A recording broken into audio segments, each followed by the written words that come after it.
మేము పడే అవసరం లేదు, వాళ్ళకి ఒక్కటి బోర్డు తీసుకుంటాం.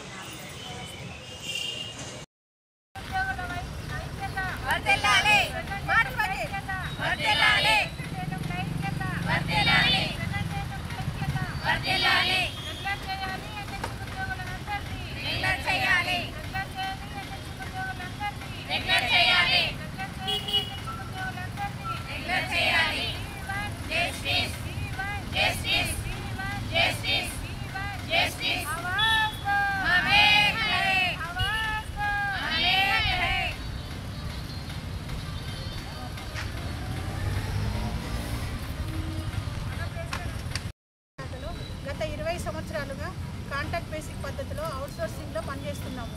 ఇంతవరకు 15, 18, 20 సంవత్సరాల నుంచి కాంట్రాక్ట్ బేసిక్లో పనిచేసినప్పటికీ మాకు రెగ్యులర్ చేయకుండా ప్రభుత్వము మరియు జీతాలు కూడా సరైన సమయంలో ఇవ్వకుండా 5-6 నెలలకు ఒకసారి జీతాలు ఇవ్వటం వలన మేము చాలా ఆర్థికమైన పరిస్థితుల్లో ఉన్నాము, కుటుంబం గడవని పరిస్థితిలో ఉన్నాము.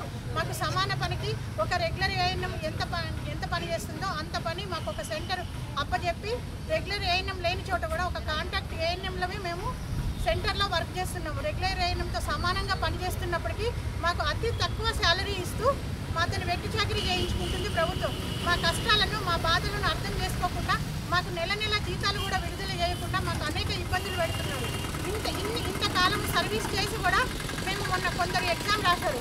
ఎగ్జామ్ రాసిన వాళ్ళకు కూడా పోస్టులని భర్తీ చేయకుండా కాలయాపన చేస్తుంది ప్రభుత్వం. కాబట్టి ఎగ్జామ్ రాసిన వాళ్ళకి తొందరగా పోస్టులు భర్తీ చేయాలి. మరియు మాలో ఉన్న వాళ్ళు 15-20 సంవత్సరాల నుంచి ఎవరైతే పనిచేస్తున్నారో వాళ్ళందరినీ సీనియారిటీ బేసిక్గా సర్వీస్లోకి వచ్చిన వాళ్ళందరినీ కూడా వరుసగా రెగ్యులర్ చేయాలని, ఎలాంటి ఎగ్జామ్ లేకుండా మిగిలిపోయి ఉన్న వారిని ఎలాంటి ఎగ్జామ్ రాయకుండా రెగ్యులర్ చేయాలని మా సర్వీస్ని బట్టి ఇన్ని సంవత్సరాలు మాతోని సర్వీస్ చేసుకున్నప్పుడు మా సర్టిఫికెట్లను బట్టి మేము పాస్ అయిన అర్హతను బట్టి మాకు ఉద్యోగం ఇచ్చి ఇన్ని సంవత్సరాలు కూడా మాతోని పని చేయించుకుంది ప్రభుత్వం. ఇప్పుడు రెగ్యులర్ పోస్ట్ అనేసరికి మాకు ఎందుకు ఎగ్జామ్ పెడుతుంది అంటే ఇన్ని సంవత్సరాలు మేము అదే పని చేశాం కదా, అదే సర్టిఫికెట్ మీద అదే పని చేసినప్పుడు ఇప్పుడు కొత్తగా ఎగ్జామ్ అనేది పెట్టడం ఎందుకు? అలాంటిది లేకుండా అందరినీ కూడా రెగ్యులర్ చేయాలి, ఉన్న బలంగా అందరినీ రెగ్యులర్ చేయాలి మా సర్వీస్ని బట్టి.